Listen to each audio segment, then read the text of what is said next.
কোনো সময় অন্য পরের কাছে কোনো কিছু আবদার করবেন না। আপনার সেই আবদারটা হয়তো পূর্ণ হবে না, কিন্তু আপনি অপমানিত আমার হবেন। মতে আবদার মানায় শুধু নিজের মায়ের কাছে, বাপের কাছে, এছাড়া অন্য পরের কাছে না। কারণ আপনার মন বোঝার মতো কেউ নেই আপনার বাপ-মা ছাড়া। আপনারা শুনলে হয়তো অনেক বেশি হাসবেন, কারণ রুই মাছ, ইলিশ মাছ এগুলো আমার বেশি একটা পছন্দ না। আমার পছন্দের মাছ হচ্ছে আপনার পাঙ্গাস মাছ, তারপরে বড় সিলভার কাপ মাছ, এগুলো আমার অনেক পছন্দ। আর আজকে আমার আব্বু আমার পছন্দ সব মাছ আমাদের পুকুর থেকে নিয়ে তো আসছে। আমার পরীক্ষা চলতেছিল, তারপরেও আমি নিজের পার্সোনালি অনেক কাজে অনেক বেশি ব্যস্ত ছিলাম। আজ অনেকদিন মায়ের বাড়িতে আসি না, তো আজকে হুট করে চলে আসছি মায়ের বাড়িতে। আর মায়ের বাড়িতে আসার পরে এত এত ভালোবাসা, এত এত আদর, কি আর বলবো।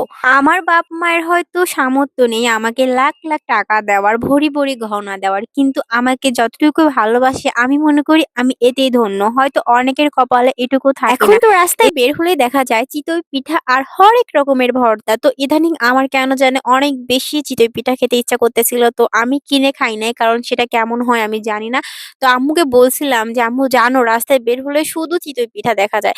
তো এদিকে আমার আম্মু আমার জন্য চিতই পিঠা বানায় রাখছিল। আর এদিকে অনেক মজার একটি খাবার। এটা বলেন তো কি? এটা কাঁচা টমেটো ঝাল ঝাল করে ভর্তা।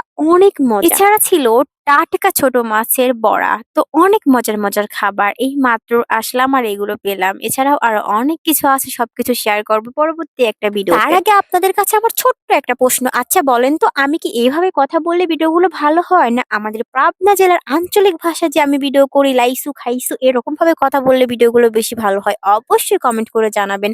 আমি সেরকম ভাবে ভিডিওগুলো তৈরি করব।